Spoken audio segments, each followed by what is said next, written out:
For this presentation, I've chosen to analyse the Netflix original series Stranger Things. Spoiler warning if you have not seen the show, I would highly recommend watching it though. Stranger Things is a science fiction horror drama television series created by the Duffer Brothers. The first season was released on July 15th in 2016. The show takes place in the fictional town of Hawkins, Indiana in the 1980s.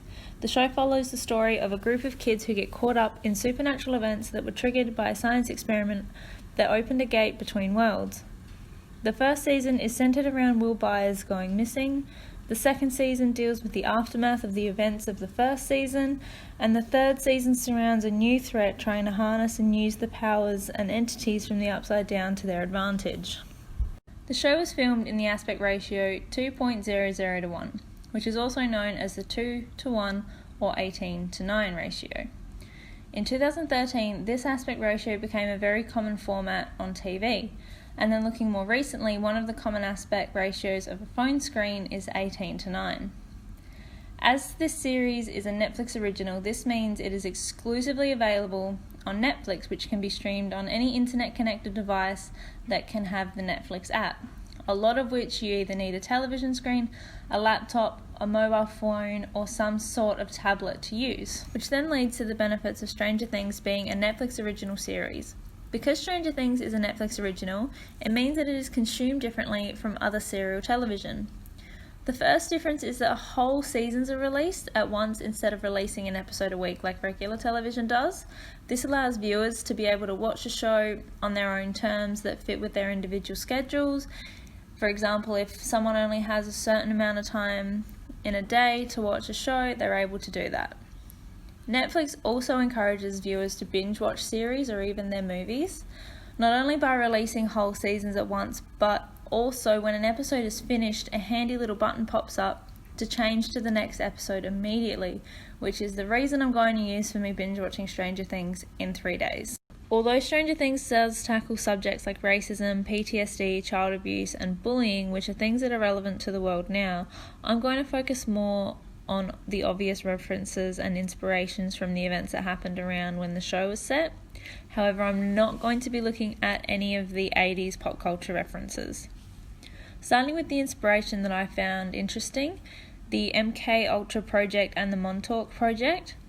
Matt and Ross Duffer, the creators, said that they wanted the supernatural element to be grounded in science in some way, which led them to these experiments.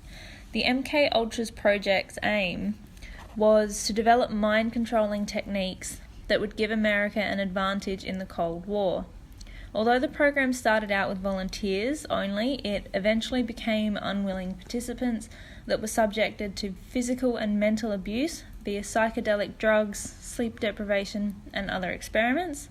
Eleven's mother was a test subject while she was pregnant. Dr. Brenner used LSD and sensory deprivation to experiment on her, which then resulted in Eleven having psychic abilities. The Montauk project is widely thought of as a conspiracy and not a real experiment that took place, but it is still something that the Duffer Brothers took inspiration from.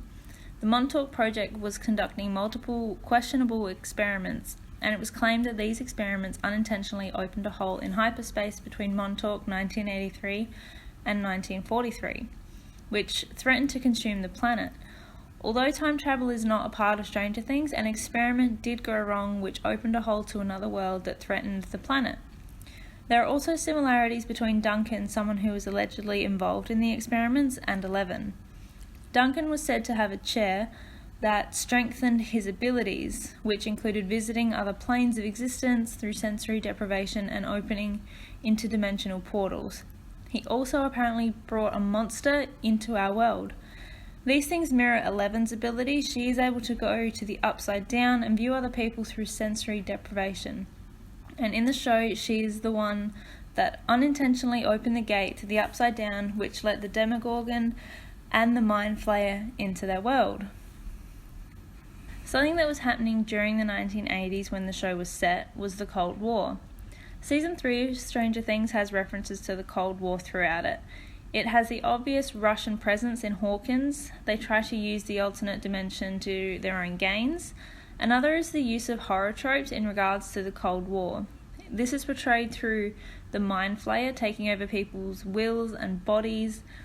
This horror trope is also in Invasion of the Body Snatchers and The Thing, which were paranoid Cold War metaphors for communist infiltration and corruption. Stranger Things addresses these events and things that were happening in and around the 1980s. Is Stranger Things considered prestige television? Some defining qualities of prestige television that I found included it being like a novel, it being like a movie, episodes being chapters, darkness, all the episodes and details having significant meaning, as well as having movie stars and directors.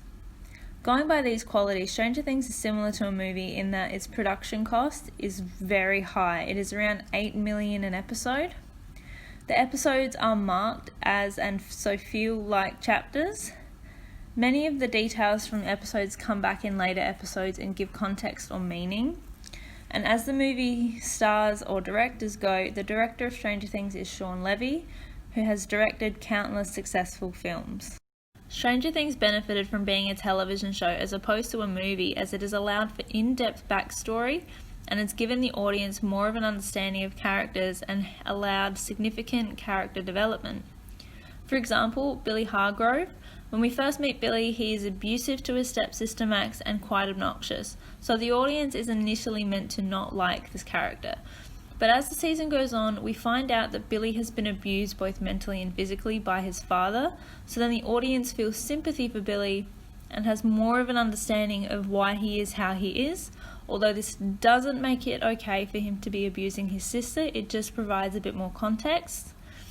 And then by the end of season 3, another spoiler alert here, it is quite emotional when Billy dies because you know more about his story and how he has been suffering, but in the end he sacrificed himself for 11, providing a character redemption.